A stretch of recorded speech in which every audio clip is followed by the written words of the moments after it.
Conversations with Niki is brought to you by studyapps.co.za, South Africa's leading education app for tablets. Welcome, welcome. This is Conversations with Niki, and I am Niki Seberini, delighted to be with you. This is the show where you are entertained, informed, and of course inspired.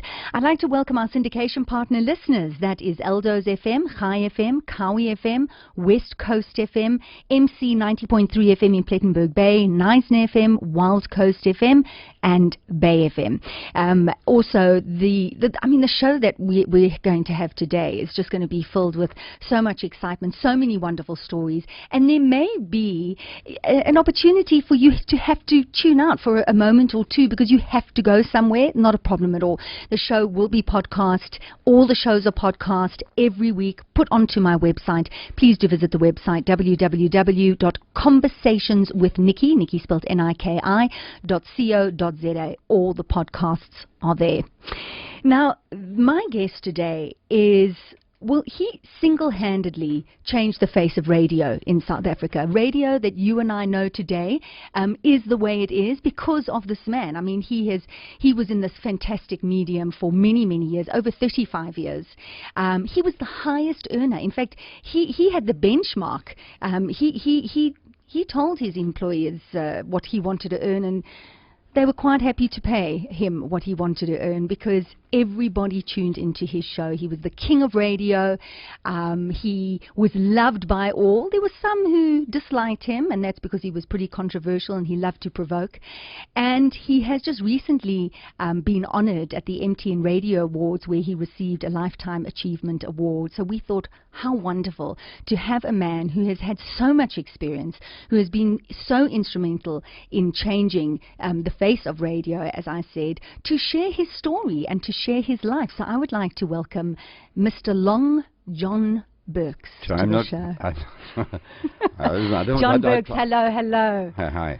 So how are you? I don't want to get involved with the sexuality and the part of the enactment, however, enactment that no longer becomes Long John Berks, just John Berks. Okay, we'll just John. And also, I want to thank you. I was so concerned that you would not be able to read my handwriting.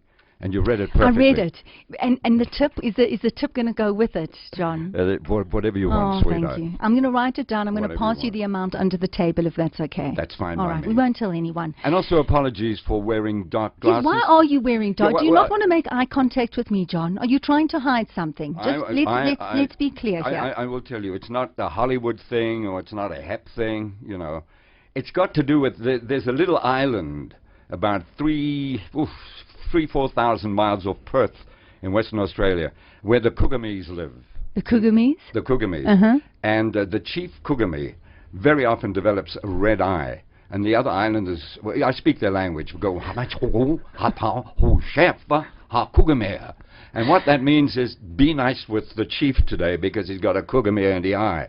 And a Cougamee is like a red eye. So I got a red eye, I got a Cougamee. You've got, so I must be nice to the chief with the red eye? With the red sitting eye. Opposite me? Be nice to me too, I've also got a Cougamee. But listen, you look good with those glasses. Thank you. With the Cougamee. And you look pretty too. All right, well, I'm not coming too close. No, are Cougamees catchy? Come closer to me so I can see. That's a nice necklace. Where do you get that necklace Can you see it from here? It's lovely. Really? You like it? It makes a bit of a jingling noise. I think it's the Italian in you. Class, baby. Comes class. out every now and then, Class. John. Every now and then. Listen, you were born in Krugersdorp. You lived in Klerksdorp. Yes. But you're such a Joburg boy. You know, it takes you from high up there to down. Where were you born? I was born in Klerksdorp. No, I mean, no, actually, I was born in Krugersdorp and then went to live in Klerksdorp. You know. Can I share something with you? Yeah, go ahead. The best people I know were born in Klerksdorp. Yes. What is it about Klerksdorp? The water? I'm not sure if it's the water. The water... You're also lovely. Really? Who do you know Down from to there? it. A lot of mothers at my son's school of St. Clark's, is that, oh, da-da-da-ding. That's my grandson. Is he saying, Grams, you're on the radio? No, he calls me John John. All my grandchildren call me John John. Why John John, I wouldn't know. So as I was walking up the garden to get into this beautiful studio, Joshua called me. He said, John John, he's a hep little guy. He said, John John, when are you on? I said, I think it's at 1 o'clock on 1485. He said, what? I said 1485, Radio Today. It's the station. Oh, okay, I thought you gave me the time. 1485. You get clever with these kids. Yep. Do you love being a grandfather? I love being a grandfather. What's very it much. like? Please tell me, because I just know what it's like being a concerned Yeah. mother. You worry all the time. You're busy. worry. You're doing... That's right. Tell me, Yeah, yeah, what are yeah. the highlights? And I'm a typical kind of Yiddish grandfather. Mm. I said to my granddaughter, who's a gorgeous little thing, oh, mind you, listen, that's stupid, because all our grandchildren are gorgeous. One's more talented than the other. You know what I mean? You meet families, especially in our tribe. Well, you Wait, must you meet- want to see my grandchildren? Hey, Michael, hey, is he brilliant? He'll be a doctor, an attorney, he'll be a dentist, a scientist, you know. But he's a cute little guy. His name's Joshua. My granddaughter, who's now taking up singing lessons. That's her. That's my granddaughter. That's your granddaughter. Hiya, sweetheart. How you doing? No, I'm not on that station. I'm on the 1485 one. And don't phone me while I'm on the air. Otherwise, Zeta will be very cross with you. So what does she do? She Plays the piano, you were saying? No, Your she's granddaughter. doing singing. Oh, singing. She's doing singing. They live in Cape Town.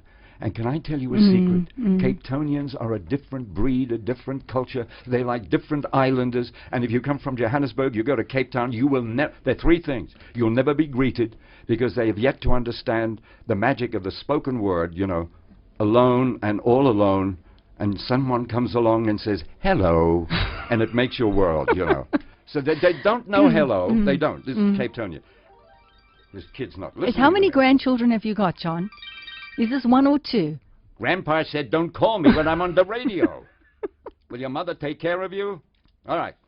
That's it. I won't interfere with you. Do you have... let me ask this question. Yes. Do you have any more grandchildren? Will anyone else be calling you during the show? Because we have someone we want to talk to. No. My grandchildren in Boston, Massachusetts wouldn't call me now. They're American kids, and they fast asleep. They live in Boston. How They live many in are there, Boston. John? Two. I have Benjamin, Mm-hmm. all very nice, religious names, Benjamin and Mia. And my Again, boy, girl, and then boy, girl. Okay. And my grandson and granddaughter who live in Cape Town are Joshua and Tia. So very often I get mixed up between the Mias and the Tias and the this and the that and the other. It's not easy when you reach a certain age in this business and you, what they call, and it's a horrible word, I hate using it, you have retired. And It's an awful... You are right. It's an awful word. Because it's I a word... I think we should scrap it completely. I couldn't agree with you more. It's a word that needs to be wiped off the dictionary, and people should be penalized if they use that word. Retired. I agree. I mean, what does it mean? That you're slowing down? No. People come up to me and say, have you retired? And I say, yes. I was tired yesterday, and I'm tired today. I'm retired. And I spend how do you spend your days? I spend my days trying to open a canned food bottle that I've had for 25 years. Each and every day I try, to open a canned food bottle. What do you want, John. What do you tell people? Listen, John, you sound amazing. You are amazing. You have done such wonderful things. People... Are you married? I could marry a girl like you. You know the little tip that you're passing under the table? I'll write my mobile number on there. Okay. Okay. All right. Lovely. Now that that's over with, okay. John. Yeah. So, are you going to ever return to having your own show? I don't know. I think we need... Am I too close to the microphone? Am I okay there? Yeah. I don't know. Can I tell you something that amazed me at the Hall of Fame Awards, the radio awards? These are the MTN Radio Awards. MTN. That you were honoured at these. Yeah. Very the nice. MTN and the organisers are Future Publishing. Always turn your face away from the microphone when you use the word P. Future Publishing. Publishing, right. And they put together, it was really like an extravaganza. I'm not too sure if it was as great as the Academy Awards, but it was really something special. The food, they had duck l'orange and they had champagne, and every time they call up winners, from the nominees, that crowd would go mad, which told me that there's such a degree of enthusiasm in radio today. Young people coming up, and it was such a marvelous reflection in terms of judging the audience of that we truly are the Rainbow Nation. There's so many black kids who are so talented, who are in the world of radio. When I worked for the SABC of many years gone by, and I hope you don't mind me saying this, but this is reality, and it shows you what's changed in South Africa. We would walk into the main entrance, Commissioner Street. This is a long time ago. Oh, those are the good old days. They had a special entrance, And I'm thinking of the awards. 75% of the people were true South Africans, black South Africans, true, right? Mm-hmm. They had a special entrance, which was up on Troy Street, around the corner from the main entrance, the Bantu entrance. Oh, no. The Bantu entrance. When these people came up to get the awards, and the majority of those that received awards were black, I thought to myself, if Nelson Mandela could be here tonight, he would have been the proudest man in the world. And this is the change. Wow, John. I mean, for you to have been at the SABC with the two completely different entrances, and as you say, to go to these awards and to see it being reflective of the country that we live in today. Wonderful. But I want to really focus on something that, because you did, I mean, I started off by saying that you changed the face of radio, and you really did, because you introduced this talkback radio, this whole concept of saying things and allowing your audience to respond. And I mean, talkback radio is huge today. Talk radio, I mean, it's everywhere. But this is something that you brought to a country. We had never experienced anything like that before. You know what? I love you more. I wasn't the only one that brought this wonder format of radio called talkback radio. I'll get to that point just now. That's a very important one. The difference between talk radio and talkback radio. No, there was a team. Rena Brumberg was involved. Chris Gibbons was involved. Well, I hope I'm not going to skip a name here. Chris Gibbons was involved. Stan Katz was involved. We all played a role. The only difference in terms of what I played was that part of my contract that I signed with Prime Media, which obviously is Radio Today Talk, they allowed me 1 or 2, or sometimes 3 trips to Australia, to Canada, and America, because that was the home of talk radio, not so much England, because England was always dominated, like the SABC to South Africa, of way back when there were only 2 commercial radio stations, Lorenzo Marx Radio, where I spent 10 years, and Springbok Radio. And you mention those names today, people say, what? Springbok Radio? What was this, in the Kruger National Park or something? You know, Springbok Radio. So there were only 2 commercial radio stations. And what I learned at the Hollywood, I nearly said Hollywood, at the Radio Hall of Fame. Which was like Hollywood. Like Hollywood, absolutely.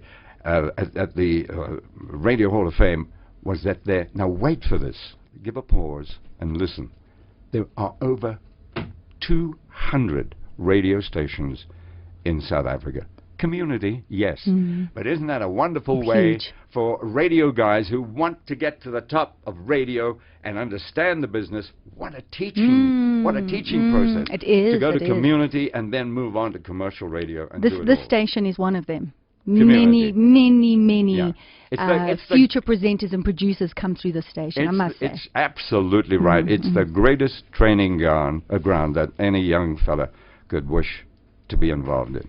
200 commercial, 200 radio stations, X amount of commercial, X amount of community. No, it's fantastic. What an opportunity. Radio is huge, and it's growing in this country. But before we come back to this talkback radio, I have someone on the line who was instrumental, really, in this putting together this Hollywood event that you talk about. Well, and his name is Lance Rothchild, and we're going to have a quick word with him. Yes. And Lance is the CEO of the MTN Radio Awards. I mean, he put this fantastic event together. So, Lance, hi. Thanks so much for joining us. Hello. Oh, is that Dr. D? It's Dr. D, and I'm dying to speak to John. Hey, listen. I've got to go. Okay, Dr. D. I want to. I want to get. You go ahead, Yeah, John. I want to get a word in here. She used to be my analyst. She figured I was always Miss Sugar. You know, that means you're slightly off sync, off balance, slightly. Listen, let me tell slightly desafinado, out of tune. She was my psychiatrist. She said that she worked on you throughout the show. Yes. That you brought up your... Yes, talk, Dr. D. Talk. I didn't actually work on him. He gave me the name Dr. D, I have to tell you. Oh, did because he? it was at a time that if you were in private practice, it was considered advertising to use your name. And John used to say in the morning, hi, Doc, hi, D, hi, Dr. D, and that has stuck. I'm not telling you how many years later, but many, many years later. And that was thanks to John. I didn't actually ever analyze him. We were good friends, but I did know what was going on in his life because he would suggest the topics that we would talk about, and they were usually related to something that was happening. So if it was to do with a current girlfriend, or if it was to do with his kids or parenting, Gary Edwards and I would look across our desk and give each other a wink, and we would know exactly what was going on with John. He's shaking his head, No. Dr. D. Really, He's saying really, never, you know never. that I did John's first talkback show when I was senior psychologist at Tara, and his very, very last one, which was produced by Eleanor Moore, and we said goodbye in the studio, and I mean, of course, the legend just lives on. No, and congratulations, John. Thank you. Because you really You were did. sweetheart. Well, You thank did. you. You Yeah. changed the course of the whole of Talkback Radio. And it was a great, great privilege to start from those very early days at Atkinson House, move through to Santon, and be with you till you Okay. left Talk Radio 702. That's nice. Thank you, It was Dr. D. great. I appreciate Really it. great. Thank you. It was And by great. the way, you weren't my psychiatrist. You were my my analyst. Okay. Okay, Okay. but we had a lot of fun, I All right. think, during all Bless of you. those We years. sure did, We and I sure will did. always remember you as a fun person. Okay? And me, you. It Oh. was a good time. All right, my sweetheart. Congratulations. Thank Thank you, you. Dr. D. Bye. Thanks for Okay, taking good. time out. I know you've Sure, got to go into a pleasure. meeting. Thank you so much. No, it's the Oscar trial. I'm just on carte blanche now.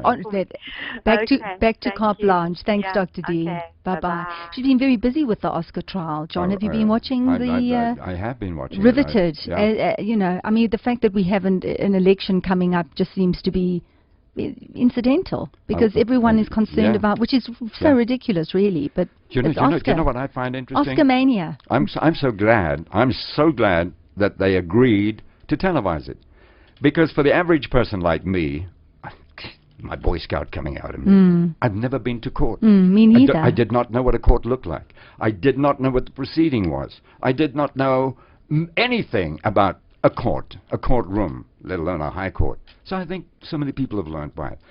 And you know what? It's a horrible thing to say, but I'm going to say it. It was like Springbok Radio in its time drew a tremendous audience, because I've always believed that the magic of radio are three things, and I hope they don't fade. Yes. Because I get worried about internets and tweeters and SMSs and texts and all these other means of communication. For me, there's only the three words Yes. of magic of radio. Yes. The spoken word.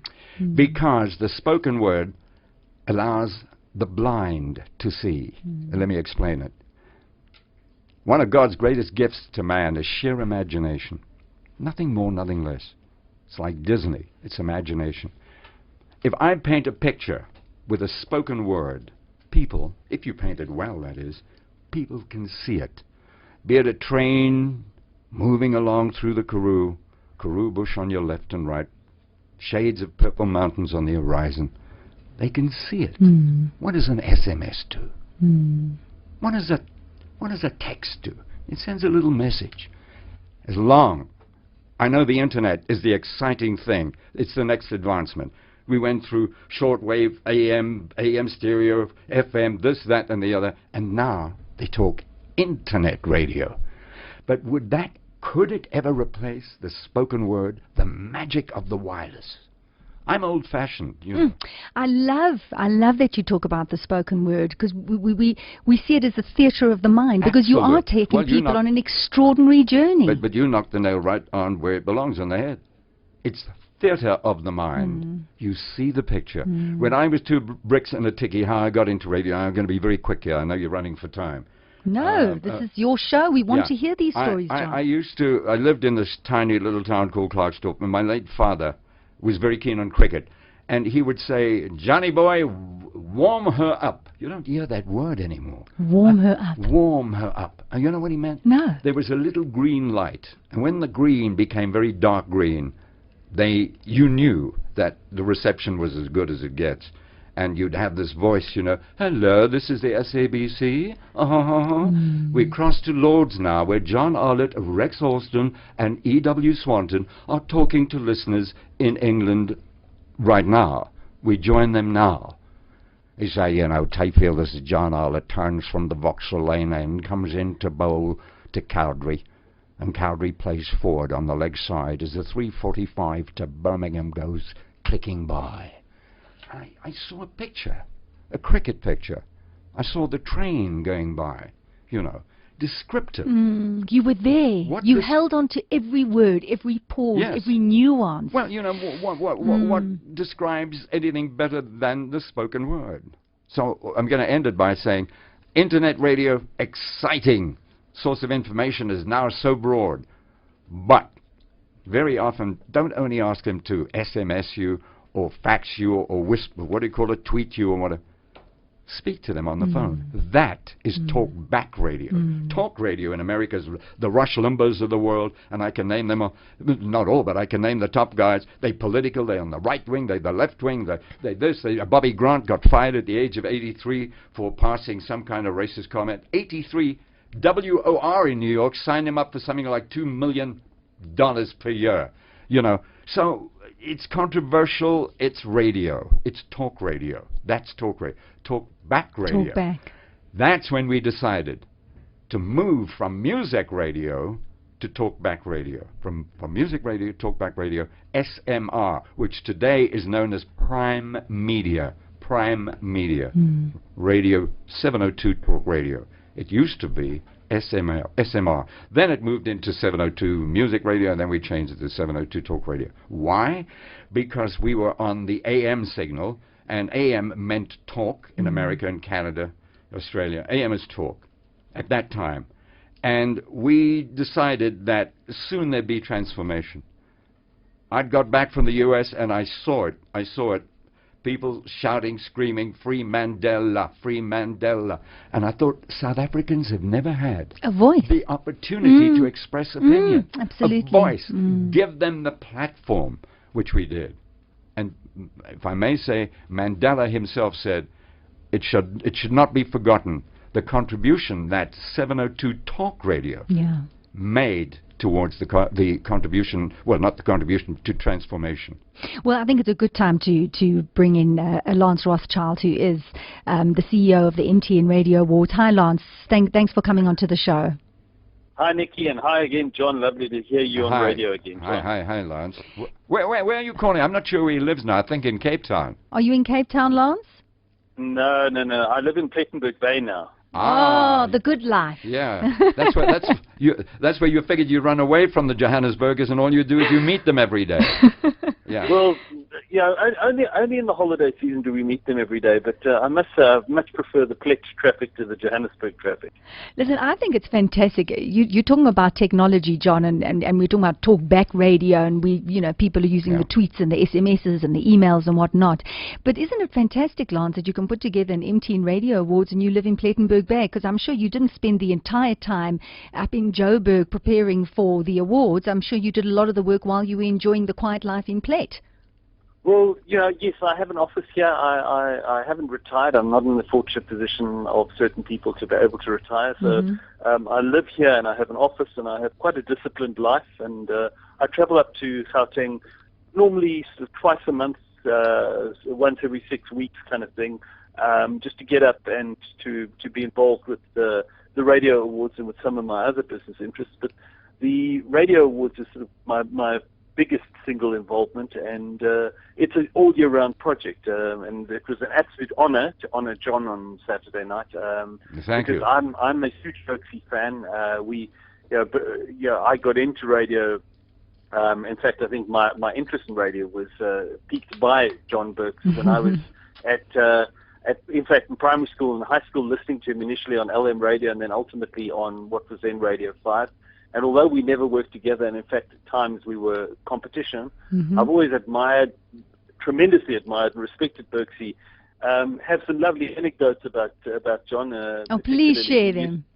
He used to fancy a girlfriend of mine who worked at the Star. Now, hang on a second. Hold it a while. Oh, yes. Carry on. This sounds juicy. Don't listen to John. You carry on, Lance. No. I got to tell him. Yes. My brother-in-law is a criminal advocate. Go ahead, Lance. Go ahead. Ignore him, Lance. You find that story. Change it. She had a tattoo done, and when it was still quite risque for someone to have tattoos done. And John couldn't get over this and loved talking about it on 702 and used to say, pity about her choice of man because she's with another radio station. Never mentioned the name of the station at the time. But But that's a personal anecdote. But listening to Berksy on the radio as a young man growing up, going through, I mean, he carried us through some of the difficult years of national service, that kind of stuff. And in fact, someone gave me a disc the other day of some wonderful outtakes of Berksy, some of his great outcalls, but also some of his LM radio material. There's a particular incident where Berksy and a few others are sitting having a bottle of Portuguese wine that I was listening to today, and I'd love to get that back to you, Berksy, but some very, very good material. And I think what we really need to realize is why John was honored on Saturday night at the MTN Radio Awards. The Lifetime Achiever is for someone whose life in radio has impacted the industry for the good. And our previous recipients have been people like Izzy Kirsch, Piti Lotreet, and Koos Radebe, who all have left a positive imprint from their life. And Berksy also the same. What he has done, there's kids today in radio who probably have never even heard him on radio before, who don't really know who John Berks is, and who don't realize how thankful they need to be to Berksy for what he has done for their career today, let alone the fact that they probably haven't heard him and will possibly never meet him. I think so well said, Lance. What do you say, John? I'm in tears. Thank you. Yeah. Lance, what stood out the most for you? You say you were inspired by John when you used to listen to him. What was it? Was it his tone of voice? Was it what he said? Did you laugh a lot? Why did you tune in all the time? No, it was everything about him. But when I grew up, I was a little bit too young for the guys like David Davies, and although I knew of Clacky McKay and those kind of guys, it was really Berksy who was the apex radio presenter when I was growing up, and I used to listen to him particularly early, in the last few years of LM radio, and most certainly the early days of Radio 5 as it was then. And he was the presenter that I think I wanted to be if I was ever going to be good enough behind the microphone. Turns out, I had, from a TV perspective, I had a face for radio, and turns out from a radio perspective, I had a voice for management. Lance, thank you so much. Thank you. So lovely to hear from you. Thank you for all you have done for the radio industry. We love you for it. I thank you for your kindness. Thank you. Thank you, Lance. Thank you, Lance. John, you don't like being complimented, do you? No, I don't know.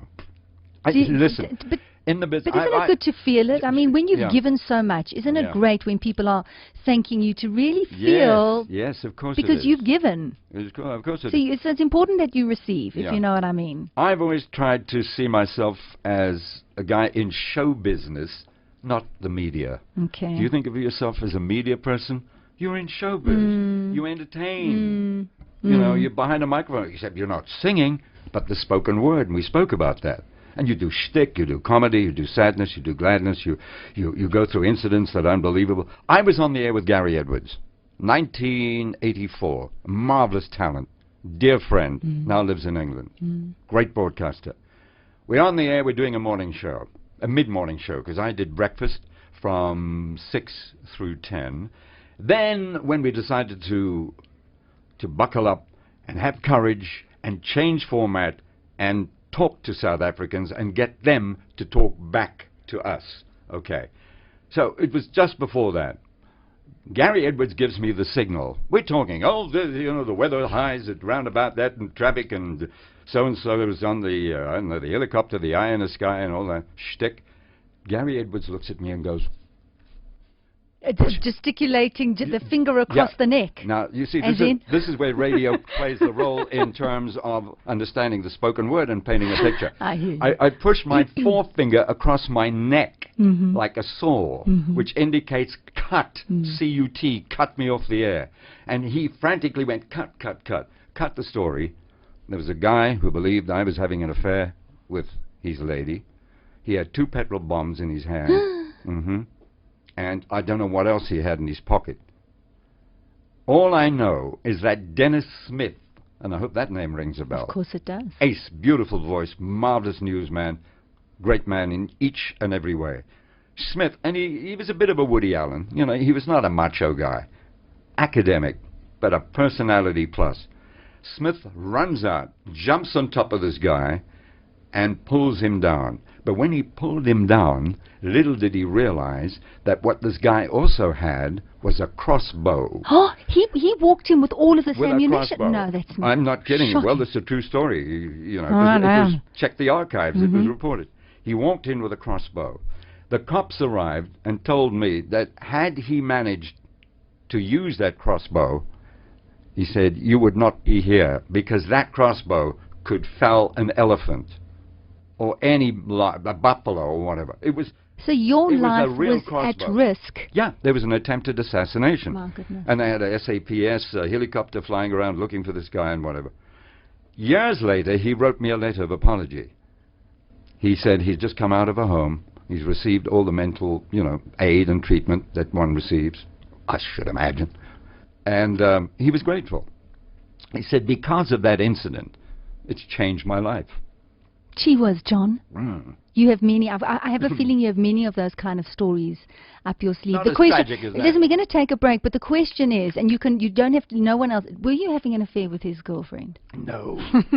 We're going to take You'll never admit to things like that, of course We're going not. to take a quick break. We'll be right back. Hiya, Martha. Hope you're well. Hi, my name is S.V. Prinsloo, and I'm the HOD of IT Integration at Bridwin Preparatory School in Melrose. We started using study apps about 6 months ago and have seen astonishing results. We were quite amazed to see how quickly the kids have been able to use study apps and the benefits it has shown with regards to reinforcing what they've already learned inside the classroom. I would highly recommend study apps for any school. Studyapps.co.za. Well, welcome if you have just tuned in. This is Conversations with Niki. My name's Niki Seberini. Thank you so much for tuning in. It's great to be with you. I'd like to welcome our syndication partner listeners, and that is Bay FM, it's Wild Coast FM, Knysna FM, MC 90.3 FM in Plettenberg Bay, West Coast FM, Kawi FM, Chai FM, and Eldo's FM. I have the wonderful John Berks in the studio. He was recently honored at the MTN Lifetime Awards, the Radio Awards. He was given the Lifetime Achievement Radio Award, which is a true honor because he has contributed so greatly to what we take for granted, and that is radio today and talk back and interacting on radio and having the opportunity to express how we feel. John, you spoke about it being entertainment. You're in entertainment. It's not media. And in a moment, yes? What I said is, pardon me, I've never. Oh, you're all right. My real voice is coming back. What I said was I think it was reliving that traumatic reliving close the traumatic assassination moment, that you had, yes. Mm. But what I was just thinking that David Gresham, for example, was very much involved. Why is his voice got a cloak while I'm on the air? Was very much involved with Springbok Radio and LM Radio as well. Did a marvelous countdown of hits. He was as good, for my money, as Casey Kasem, the world leader in counting down the hits, with David Gresham. Oh, we loved him. Worked with a man, I just want to mention a few names. Daryl Euster, who would not be remembered these days somehow, because time is cruel very often. The most amazing character, broadcaster, humorist, wonderful man was Daryl Euster. And then there were people like David Davies, greetings to you and to you. And the call sign. People see me and they say, aha, I remember.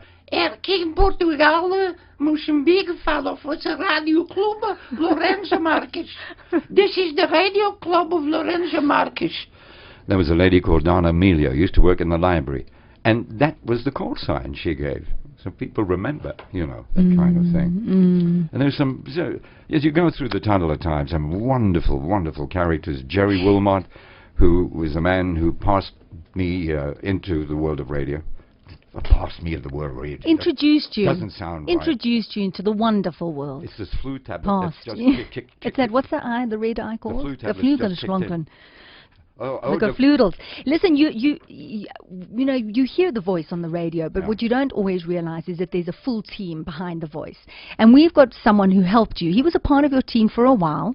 He's on the phone, and we know him very well. He's currently the head of Mindset TV Talk and the executive producer. And it's Alan Ford. Hi, Alan. Hello, Berksy, and hello, team. Hi, Nick. Firstly, let me interrupt. His name, Alan Ford. no, his name is not. Would you call him Alan? Yes. No, his name's Chubby. Oh no, I can't. It's No, I always with can't. Chubby. Never. No, I call him I Chubby. can't. I can't bring myself. No, Ellen, but no, I there's a can't. reason for it. There's a reason. And What I'll is the explain. reason? First Please. and foremost, John, it's a wonderful congratulations on your great award. And Thank you. John was my entrance into the radio and entertainment business, leaving ecom degree at university in third year to go and follow my dream and to do my passion. So, of course, I thank him with all my heart and my might. And more importantly, he became my friend and my mentor in such a short period of time we worked together, which was over a year. But Chubby didn't come about because I was very overweight, but it didn't come from there. Oh. It actually came from John's first international interview. I got him when he came back to radio, and he said to me, do me a favor, get me a bit of a name. Get me a name, I'm on air, this is our opening week, get me a name. I managed through one of the news networks to get a hold of Chubby Checker, who had come up with a new exercise program called The Twister. Johnny, remember? No, I'm just sitting here broken-hearted. I figured I was the guy that introduced you as Chubby Ford. No, but you called me Chubby Ford after I got you Chubby Checker as your first interview when we came back on radio. And let me tell you something. When I was doing that interview, you were producing and you were very much involved that morning. And I was on the air with you doing the traffic and all that. No. When I was on the air interviewing Larry King, and I referred to you as Chubby Ford, and King turned around to me and said, "Hell, that's good stuff. Is that his name?" He said, "I like that. That's a cartoon character." And I said, "Well, have a look at him. I mean, he's a laugh. No, but he was different. He was funny in those days. All right, you know. okay. Now he's slimmed down. I mean, you can hardly see the guy. But he was at one stage chubby. Huge. Not huge. Okay, I'm going to call you Chubby. Yeah. But that's where easy. it came from. So from Chubby Checkers. So you got him Chubby, and was he happy with the guest? Was he happy? I mean, I don't know. He doesn't sound like he's the type of guy that thanks you a lot. Am I right or wrong? Oh no, John is very great. I must say, it was easy working with John. John, anything went. There was never a point where he got aggravated. There was never a point where he was frustrated. There was never a point. We just got on with it. We made the magic of radio work. And you get sidewinded often. You get curveballs, and the guest doesn't arrive or they come late. I will never forget. We had an experience once, John, and I've got to tell this story because this epitomizes John and his team. I had arranged, there was a huge art exhibition happening in the middle of Johannesburg, and there was a guy called, basically a human art piece, he called himself, by the name of Stephen Cohen. I don't know if you ever remember him. Oh, yes. He always wore drag, and he walked in, John, with that horse's tail. Do you remember? Yes, I do, indeed. Okay. Go ahead, yes, tell the story. Tell us. Yeah. And what ends up happening is he's dressed up like a Roman god with a horse's tail in his backside, which is attached to an instrument which people would use for some pleasure, if you get what I'm saying. Oh. Well, his penis. Oh, okay. You're allowed to use that. It's a Yes, medical term. it is. My imagination's running wild right now, but okay. Yeah, his penis was uncovered. Oh, okay. And he came into the studio dressed like that? He came in, and he then proceeded to pull this horse's tail that was attached to this other thing out of his bottom. No. Well, you know, John, how did you keep it straight? No, that he died. He ran. No. He ran out of the studio. Did he? I also would have. Taba Morisani, who was controlling, or Edwin Casper, they all ran. Everyone just ran out. And he said, "Deal with it, Ford. Chubby, deal with it." I'm like, I can't deal with this. Stevie B and I, Stephen Bacher, who's a phenomenal business journalist, had to try and get John back into, because he almost died. So that was the only time I ever saw us getting completely and utterly frazzled. But we always went with the flow, and we laughed because it was ridiculous things that happened. If we could have filmed what was happening in the studio, it would have been the world's greatest comedy show. Oh, wonderful. But, you know, if I look at that period of time, and I come back to when John came back to radio, before he went off to the Middle East, you know, his newsreader was Nolene Mahalwana Sanko, and we put her on to. I could never pronounce her surname. You never could. It was never Nolene. could. No. And so Nolene went on to do. Well, when I left 702, I created 3 Talk with Nolene. So it shows you that Berksy's influence moved so far. I mean, people like, if you look back in time, people like Jeremy Mansfield, and people like Alex J, and people like John Robbie. These are the names of Darren Scott. These are the names of radio. These are the great names that John created and mentored. Wow. I mean, the ability was always there, but I mean, we had the time of our lives. We laughed hysterically. We always pushed the boundaries. I mean, some of the other funny interviews, Larry King was superb. We had some other wonderful people that we had. Porn stars and oh my goodness, the strangest people we used to get in for morning radio, which was funny because fantastic. taking radio and creating visuals to it, doing the fun calls. I mean, and this is a memory that I'll share. And one day, you know, if you get John back on, I'll play this fun call for you because I still have it. So we produced a fun call where we got a hold of Hansi Kruner just before his India cricket debacle. Just before. If we phoned, John called phoning from the Royal. Ding dong, give me a cupboard, Joe. Do you remember, John? I'm leaving it to you. You're doing good. And that was Hansi Kruner, and we caught Felicia Mabuza Subtle. And there's a whole CD out with all of those. But you see, Nikki, what's really incredible is that John was the forefront of the concept of the fun call. He was. So now we have other radio men who between you and I don't think are anywhere near as funny. But really, that this is where the concept came from, to do a fun call. And listen, Alan, no, I'm with you. I think we're actually going to be playing a call just now, Alan. It was we all remember them very fondly. But listen, thank you so much.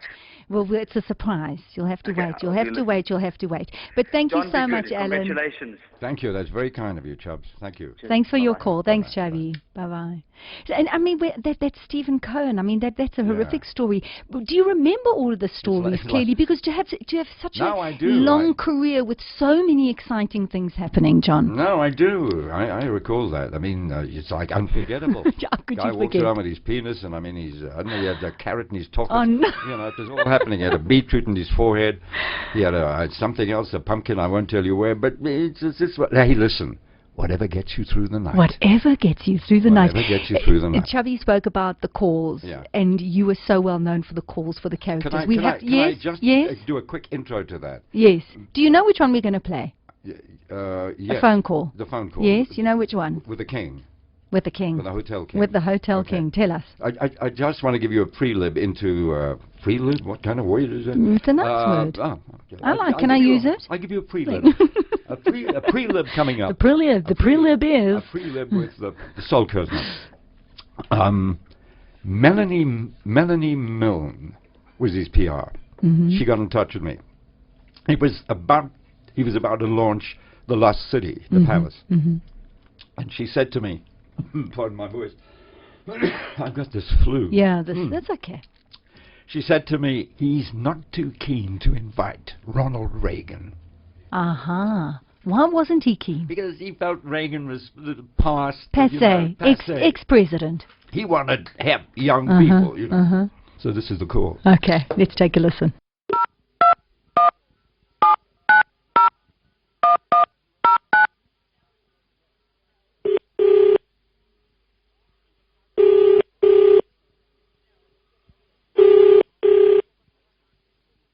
Good morning. Hello, this is the United States calling Mr. Kersner. Hello, hold on a moment, please. Well, thank you. Hello? Hello. Please hold on. Thank you. I press you through now. Thank you. Hello? Well, I think we are through. Hello. Hello? Well, hello, Mr. Kersner. Speaking. This is Ronald Reagan calling from Palm Springs. Hi, how are you, President? Well, I wish I was. Former president.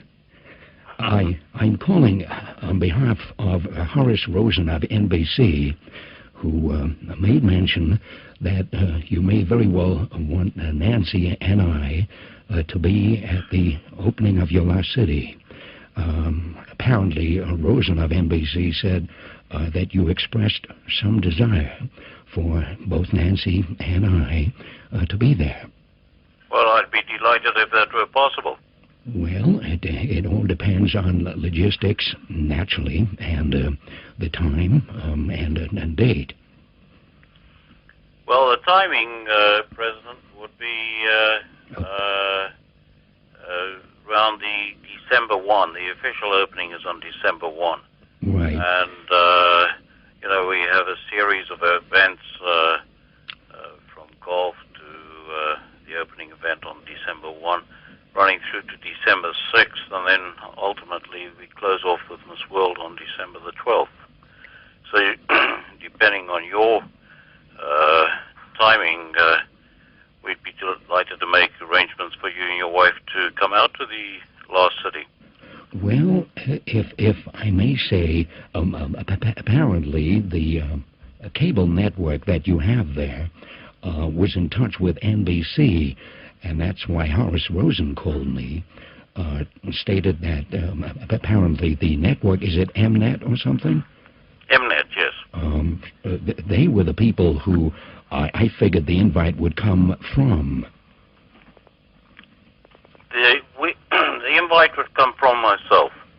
Oh, well, this would be a direct invite. You are the president, are you? Yes, I'm the chairman of the company that has built the lost city. Right. How many days would you want both Nancy and I to be there? Well, that really would be dependent on yourselves. I mean, I think ideally, if you were to come out and spend 5 or 6 days, that would be super. I think you'd enjoy that. And then once you're out here, if you'd like to visit the Cape, I have a very nice estate down in the Cape. You may like to spend a couple of days down here. Well, I am not sure if you're familiar, but I'm goddamn dead keen on horseback riding.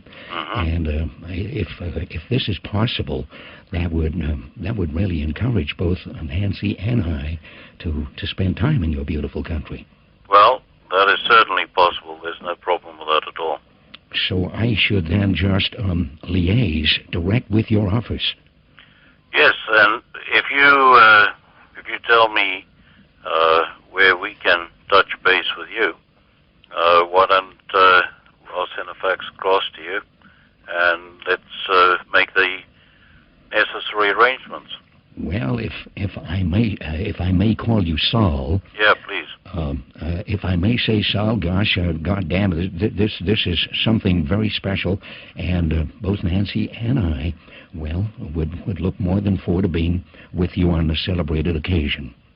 Well, that is super. That's really very, very nice. We've heard so many good things about South Africa and your resort from Horace Rosen. Who was that at the NBC? Horace Rosen, the vice president communication. Apparently, he's met up with one of your people. I see. Pretty good. Well? Now, how should we, how do I best liaise with you? Well, Saul, perhaps you could liaise to a guy called John Berks. Berks, you're a character. So? That is very good. God bless you, so. Oh, boy. Okay. Mel set me up real good. Okay, so. Oh, boy. He didn't sound very excited to have Ronald Reagan coming at all. At all. Yeah. How did you get that accent so right? So good. Reagan had a very distinct way of delivering the words, especially with, well, you know, kind what a of call. little things that. But he took it so well, because I bumped him about a month later, and he said, "Hey, Berksy, I want to tell you something. I was pretty good." Loved your calls, Berksy. Listen, you spoke about the team. You mentioned Rena Brumberg a little bit earlier, and she wrote something, and I just want to read a few little excerpts. She said, "John Berks has had the courage and vision to forge ahead where others have trembled with trepidation. He pushed the boundaries in our historically restricted country, where choice in entertainment was notably impoverished. He left his distinctive footprints across the airwaves, which has now enabled fellow broadcasters and radio managers to build the paths upon which so many have subsequently travelled, as well as his unique brand of humour and ability to evoke the intensity of reaction as he does. He was the one primarily responsible for the introduction and subsequent success of talk radio in South Africa. In a nutshell, John Berks is a devoted father, elusive friend, trusted colleague, controversial broadcaster, public figure, social recluse, law-abiding citizen, manager's challenge, and one of the quirkiest men I've ever met. I miss him in the early morn. And that's from Rena. And she said because she couldn't make the show, she was going to send someone in her place. In her place, well, he followed you really after you when you left 702, and he started on the breakfast show, and I'm talking about Gareth Cliff. So Gareth, hi. Great to have you on the show. Hi, Niki. And so we're so glad we found you, because you just disappeared. We don't know where you went. Yeah. No, I haven't gone anywhere, I promise you. And he's reached the stage now. He's got his own Learjet. Did you know that? Has he? He flies. He's got his own Learjet. Okay. And Chubby Ford plays the part of the air hostess, which he loves doing. You know, coffee, tea, or milk, or me, or no, not quite that. But, and Gareth just flies around. He's amazing. Is that true, Gareth? Yeah, he knocked. No, Berksy, listen, congratulations on your award. Yes, thank you. A long time coming. In fact, I can't believe they've given anyone else an award. I mean, you're the only one who deserves it. Thank you. So what was it like for you, Gareth? I mean, starting at 702 Talk Radio, big challenge? It was. I was 21, 22 years old. So, you know, here I was talking to people twice my age. And it was daunting, and more so because I was there after Berksy. He wanted to go off on one of his sabbaticals again, and that time, who knew if it was going to be for a year or two or three. But I felt real pressure because people love John, and when he gets on the air, it's magic. And there are very few people in the whole world who can get that right. When you put John Berks behind a microphone, as you have him now, he manages to do things with words and sounds that very few people get right. Absolutely. And he pulls the audience in numbers that nobody else can, and he's still got it, and he's got it, baby, more than anybody else. You heard that, John. Isn't that sweet? You see, he's not good at the compliment thing. Yeah. Whenever people are complimenting him, he kind of looks down and shakes his head. No. That's what he does. No, I need to add something. He knocked on my door. Yes. And I hope young people are listening to this. He knocked on my door, and I just had a little office and a little garbage can, and that was it. I didn't know how to work all the equipment, whatever, in the office, let alone whatever. Yes. And he knocked on my door. I recall it like yesterday, and he asked me if I could assist him. He's on Tux Radio in Pretoria, and he's been axed. He's a controversial figure. He spoke about a woman's eye. I don't know what he was talking about. Half the animals were in the zoo, the beavers, and anyway. So he gets involved, and he knocked on my. I said, "Listen, I can't help you, kid." And he really showed that, deep down inside, this was a dream for him to be in radio. And I said, listen, I'm no longer on the executive side, or I'm lying, I don't think I ever was. I said to him, he didn't know, he was a kid. I said, I'm no longer involved in the executive side. What you need to do, if you believe in yourself, you've got to believe in yourself, go and see a lady called Rena Brumberg. He's never looked back. Words from the legend. She played such a good role in his life, and as a backup, and and as a dear friend. I know they're dear friends. Marvelous scenario, marvelous situation. Well, it's time for me to return the favor. Berksy, I've started this thing called Cliff Central, and I want you to do a show. Come on. Let's mess around here. Get back on the air where you belong. This is Come on, Berksy. Hang on a second. This is internet? What is it? Explain what it is, Gareth. It's not just the internet. It's going to be a bunch of things. It's on the internet. It's on mobile. It's going to be on television, too. It's going to be phenomenal. We're going to make new waves, and you've done that before. You're the only guy who's qualified to do this. It's so technical. He's a bit scared of technical, Gareth. Just tell him he'll still be using the spoken word. You know what I'll do? I'll get you a controller. You just sit there and do your thing. Exactly the way you would have done it in 1924 or whatever it was. Let me just explain something to you. It took me, this is a positive, it took me 4 months to find the on switch for my washing machine. What do I know about, SMSs and texts and whispers? And you don't have to worry. You can do radio. John, Listen, we're going to take this offline, and you'll understand what I mean. And I've got a feeling that you're going to be continuing with this conversation. John, yeah. Gareth, John, Cliff Central, your future. There we have it. That's a nice name. Cliff Central. Cliff Central, not bad. Gareth, thank you so much. Thank you. We're looking forward to following you. And Berksy, we'll chat soon. Thank you. Thank you. Thanks, Gareth. Bye-bye. He's a nice kid. He's a great kid. He's a gentleman. I've met his parents. He's just a nice guy. Sometimes I think when he's on the radio, people think this, that, and the other. You can't win them all. But he's a really nice, he's a gentleman. And he's kind, he's good, he's a nice kid. So he was on 5FM for many, many, many, many, many years. And now he's doing his own thing called Cliff Central.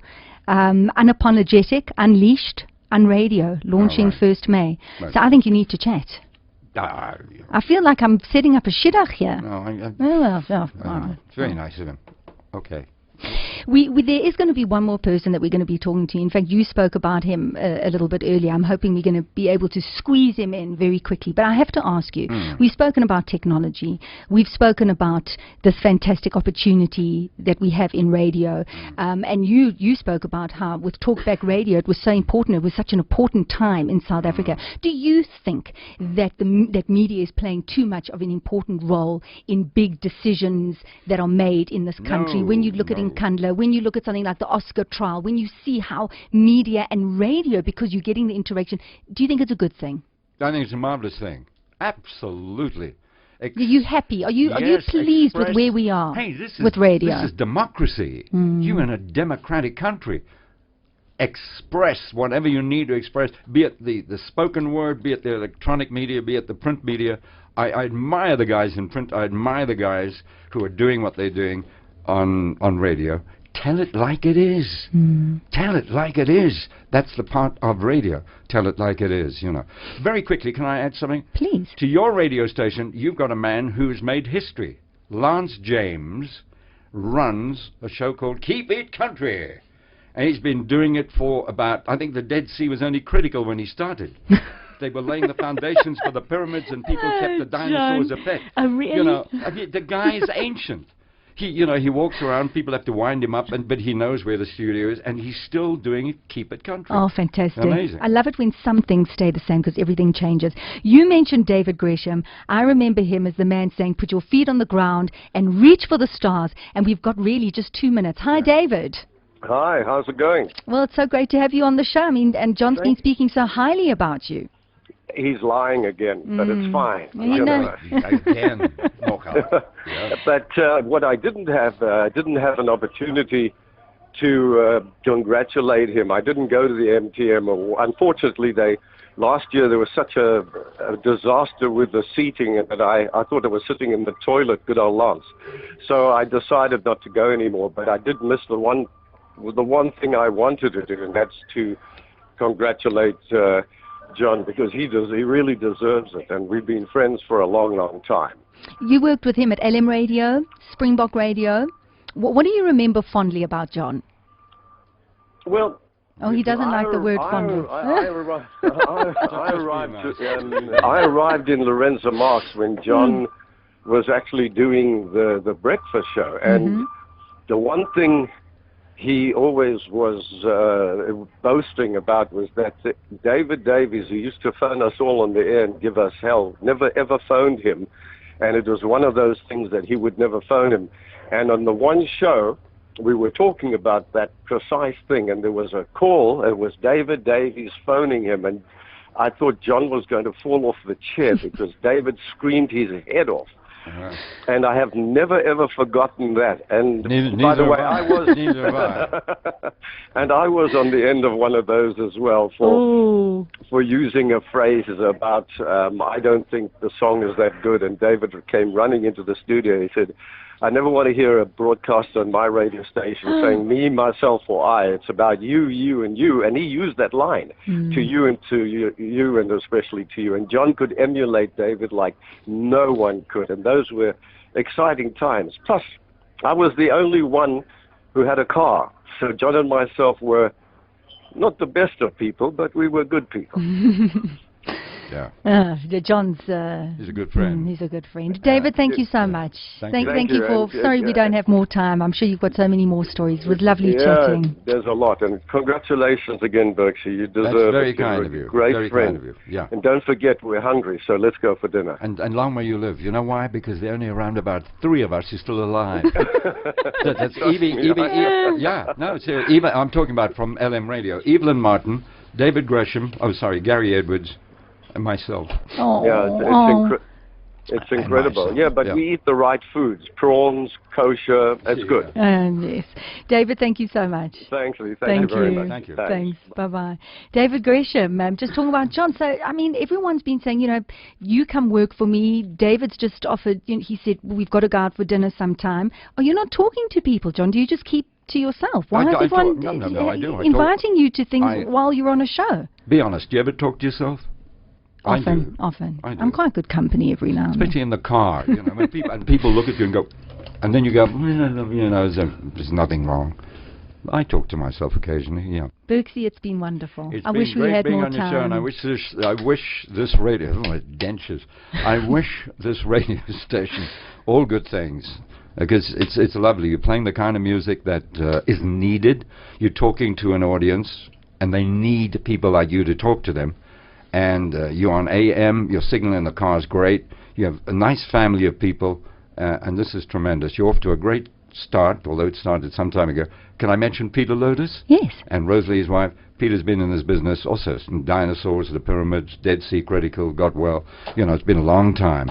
And so you've got lovely talent. All these people that are working here, it's a great start. Thank you. Thank you, John. Thank you. Thank you so much. Thank you. John Berks on Conversations with Niki. I hope that you enjoyed the show. I had a great time. I'm looking forward to being with you next week, same time, from Niki Seberini. Ciao.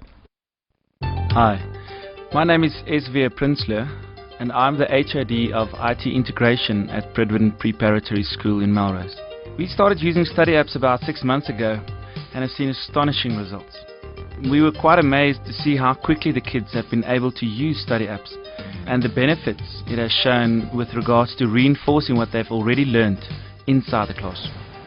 I would highly recommend study apps for any school. Studyapps.co.za. Conversations with Niki was brought to you by Studyapps.co.za, South Africa's leading education app for tablets.